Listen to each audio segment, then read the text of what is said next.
আজকে ফিলিস্তিনের ইস্যুতে দু একটা কথা না বললেই নয়। আমরা মুসলিম উম্মাহ হয়েও আমাদের মুসলিম ভাইদের পাশে দাঁড়াতে পারছি না, দুঃখজনক। বড় বড় মুসলিম নেতাগুলো আজকে বসে বসে আঙ্গুল চুষছে, কিছু বলছে না।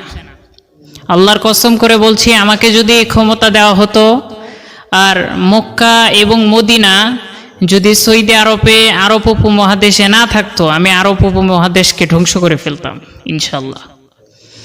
কারণ তাদের মতো এত বড় একজন নেতা, তারা চুপ করে বসে আছে, পাশে আমার ভাইরা প্রতিদিন তাদের আর্তনাদ শোনা যাচ্ছে। কি বলবেন এদের? এরা কি মুসলিম? আর আমরাও যে এক একটা ইস্যু করে নেই, আবার পরবর্তী আর একটা ইস্যু চলে আসে, আমরা সাথে সাথে ওটাকে ভুলে যাই। ঈদের দিন পর্যন্ত এরা আমাদেরকে ছাড় দেয় না। ভারতে একের পর এক আমার মুসলিম ভাইদেরকে হত্যা করা হচ্ছে। হোলি খেলছে, আমার মুসলিম বৃদ্ধ বাবারা মসজিদে যাচ্ছে, তাদেরকে মারধর করা হচ্ছে। তো কিয়ামত আর কত দূরে? আপনারা কত দূরে ভাবেন? শেষ জামানা তো শেষ। আমরা তো ওই জামানার মধ্যেই বসবাস করেছি, যে জামানার কথা আজ থেকে প্রায় 1400 বছর আগে আমাদের প্রিয় নবী বলে গিয়েছিলেন যে এমন একটা জামানা আসবে যে জামানাতে হাতের মধ্যে আগুন রাখা সহজ হবে, কিন্তু ঈমান রাখা নয়। আমরা তো ওই জামানাতেই আছি। আমরা ম্যাজিক করে জাদু দেখাতে পারি, কিন্তু ঈমান রাখতে পারি না।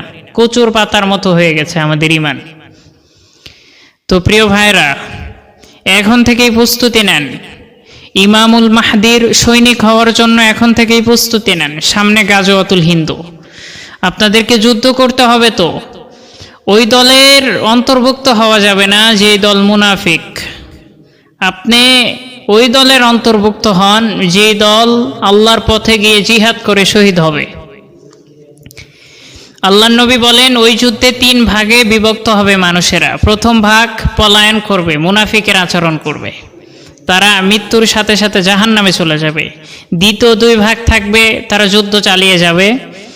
তারা এই পরিমাণে শহীদ হবে যে পৃথিবীর প্রতিটা প্রান্তে মুসলমানদের লাশ পড়ে থাকবে। খুবই অল্প সংখ্যক মানুষ থাকবে যারা বিজয়ের উল্লাস করবে। তো এখন থেকেই প্রস্তুতি নেন। গাজওয়াতুল হিন্দু কিন্তু বেশি দূরে নয়। আমরা ইমামুল মাহদির সৈনিক হতে চাই, আমরা এখন থেকেই প্রস্তুতি গ্রহণ করতে চাই। আপনারা প্রস্তুতি নেন না কেন? আপনারা তরবারি বিক্রি করে তসবি কিনে নিয়ে এখন আবাবিলের জন্য অপেক্ষা করেন। হ্যাঁ, তরবারি বিক্রি করে তাসবি জায়নামাজ কিনে ইবাদত করেন আর আল্লাহর কাছে দোয়া করেন যে আবাবিল আসবে। এখন যদি আবাবিল আসে, খোদার কসম মুসলমানদের উপর আগে পাথর নিক্ষেপ করবে। আমি বলছি না যে আপনারা তরবারি নিয়ে বের হন, কথা উল্টো দিকে নেবেন না। যদি আপনারা এখন আবাবিলের অপেক্ষা করেন, তাহলে আল্লাহর কসম করে বলছি যে আবাবিল সর্বপ্রথম আমাদের উপর পাথর নিক্ষেপ করবে, এরপর ইহুদিদের উপর। যদি দোয়ার মাধ্যমে সবকিছু পরিবর্তন হয়ে যেত, পৃথিবীতে সবচাইতে সর্বশ্রেষ্ঠ মুস্তাজাবুদ দাওয়া ছিলেন আমাদের প্রিয় নবী মুহাম্মদ সাল্লাল্লাহু আলাইহি ওয়াসাল্লাম, তাহলে তিনি কেন যুদ্ধ করলেন? তিনি কেন নিজে যুদ্ধ করলেন?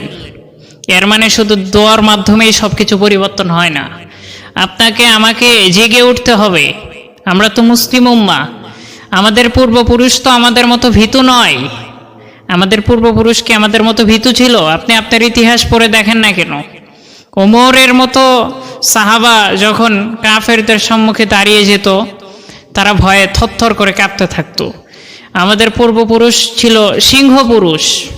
100 বছর আগেও এই পুরো পৃথিবী আমরা শাসন করেছি।